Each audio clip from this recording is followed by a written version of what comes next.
last frame and indicate your frame rate. An initial mistake I made was doing the math and not accounting for one frame to the left or the right. I don't think either would make a difference, which left me with an exported 24.01 frame per second video. Now this doesn't sound bad, but it was catastrophic when the time came to finalize my edits in After Effects. Can you see the frame stick? I think it's called cadence, and it's really ugly once you notice it. Here's what I did wrong. I figured if I placed my player head on an even second, then another even second in a 24 frame per second timeline, it would work out to the correct frame count, and my calculator agreed.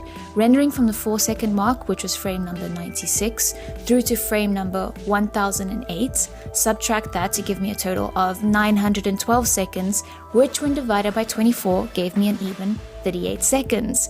But as mentioned, this didn't work. My second project ran from frame 96 to 1800, giving me 1704 frames, which when divided by 24 gave me around 71 seconds. But what I tried this time was I set my first frame one frame back, so my start was actually frame 95, not 96.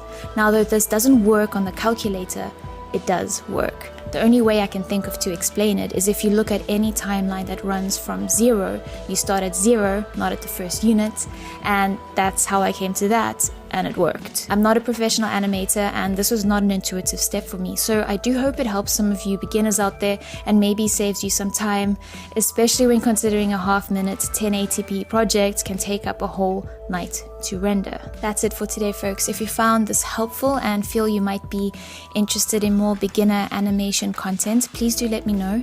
I'm considering sharing my animation skill progress and making content based on useful little things that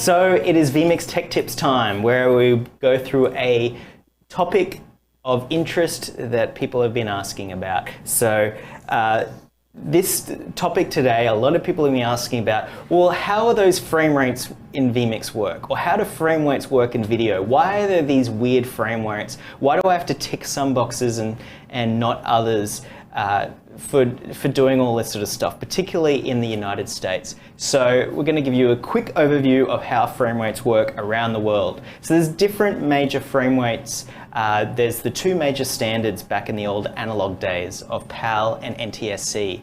So PAL is Australia, the UK, various parts of the world are in PAL. North America is in NTSC. Now PAL is 25 progressive frames a second. So entire frames, there's 25 of those a second in PAL. Now there's also interlaced. Interlaced is where you double the frame rate, so it's 50 frames a second, but you only have every even and odd lines in each frame. So for example, if you're doing interlaced PAL 50 frames a second, it is you know, the even fields for one frame, the odd fields for another, and so on and so forth. So that goes back to the analog days where the old tube televisions where it would scan every even line 25 frames a second and then every odd line 25 frames a second, which brings up a total of 50 frames of movement. So that's why you have, in vMix you have 25 and you have 50. 50 interlaced is for the cameras that send out an interlaced signal, and 25p is for cameras that send out a progressive signal. And that's the PAL world. But then you get into the NTSC world for North America and other parts of the world, which is a little bit different. It is 29.97 frames a second progressive and 59.94 frames a second interlaced. So the key thing to remember in vMix is when you go to add camera in vMix and you're selecting the settings for that camera, what you're selecting in the vMix add camera window is what the camera is sending, not what you want it to be converted to. So that's very important. So you want to make sure that if the camera is sending interlaced video at 59.94, if the camera is sending out progressive, it would be 29.97p. And of course, these are the two major standards for cameras that usually. The key thing is to just remember that those are the 4 major frame rates around the world that cameras are typically going to be sending output as. In North America and some parts of Europe and the rest of the world, it's going to be 29.97p if it's progressive and 59.94i if it's interlaced. Now, this is the question, why this question has come up is why this question has come up a lot is because there is a bit of confusion out there about, well, okay, what about 60i and what about 30p in North America? Well, back in the analog days, back when these standards were set apart, back in the days, in fact, of black and white television, cameras were 30 and 60i in North America. When they added color, for technical reasons, for interference and things like that, they had to slightly change the frame rate so it wasn't exactly 60 or wasn't exactly 30. And that's where you get 29.97 and 59.94. It goes all the way back to the analog days of making sure that the color didn't interfere with the black and white signal, because so many people still had black and white televisions back then that they wanted to get a good picture for both black and white and for color. So those standards still stick with us today. All high-end cameras from Sony, Panasonic, and Canon that you buy in the US, if they say 60i, what they really mean is 59.94i or 29.97.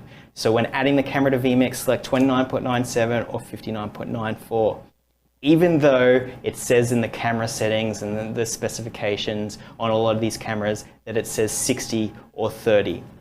It's only things like webcams and IP cameras that actually really do have 30 or 60. So keep that in mind. And the final thing I wanted to point out is when you're adding a camera to vMix, and you go to the camera tab and you select the frame rate, when you're selecting an interlaced frame rate, so if your camera is set to 60i or 59.94i and you select that, there is also a checkbox that appears under that frame rate in vMix that says interlaced. Now, you want to check that box if it's an interlaced signal. If you're seeing like crossbars, like you can see here, we've got a progressive signal, but if you're seeing like horizontal lines and what is called tearing or interlaced artifacts, you want to tick the interlaced box. Because as I mentioned, what you're setting in the add input camera box, you're selecting what the camera is sending. So if it's sending interlaced, you tick the interlaced box to say, this camera is sending interlaced, and vMix will make sure you don't have those lines. So unticking the interlaced won't de-interlace it.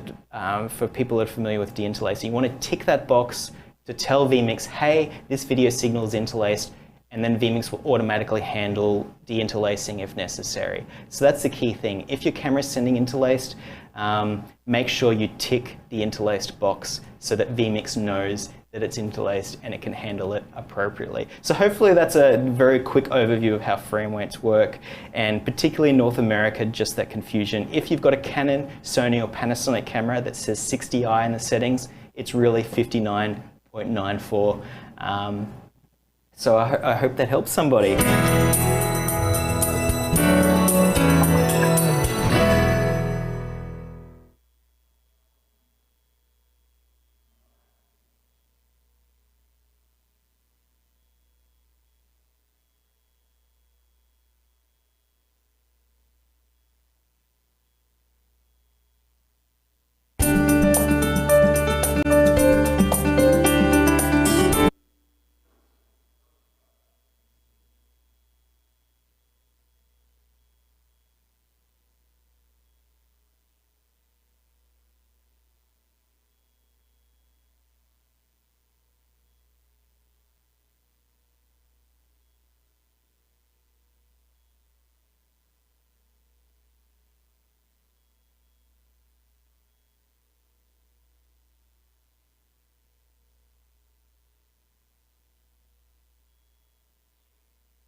on the side of your house and pay $99 per month for power, you need to take advantage of this new program.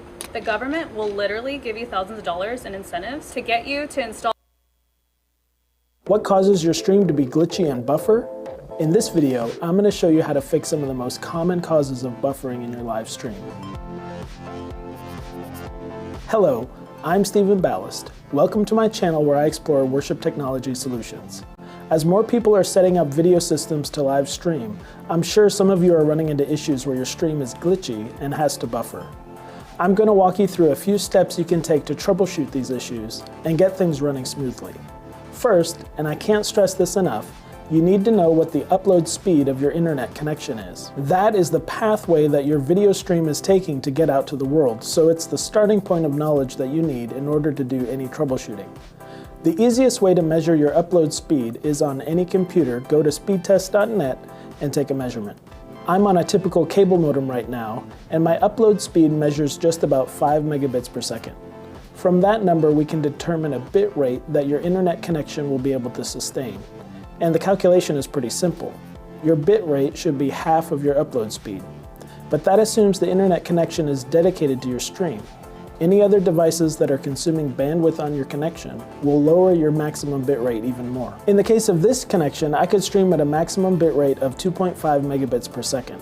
To set that in OBS, I'd go to Settings, Output, and set the bit rate accordingly. For me, 2500. One thing to understand is the difference between bit rate and resolution.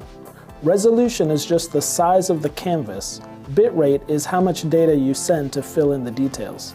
So you can stream at 1920 by 1080 resolution and use a low bit rate, but it's not going to look very good. You've got a big canvas and not very much detail to fill it. Whereas you could use that same bit rate and stream at 640 by 360 resolution, and it will look nice and sharp because you've got enough data to fill in the canvas.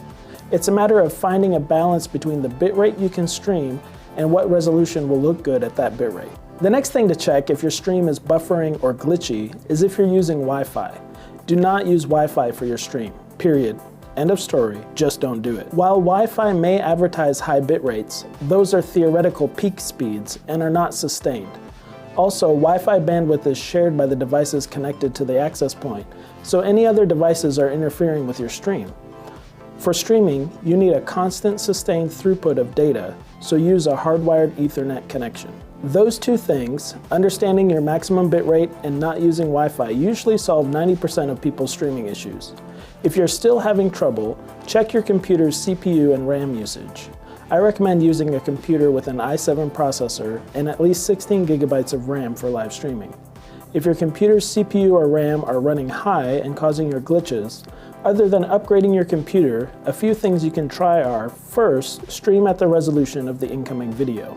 Or put another way, if you want to stream at 720 resolution, make sure the video coming into your computer is 720. That way the computer isn't having to scale the video. Second, lower your bit rate.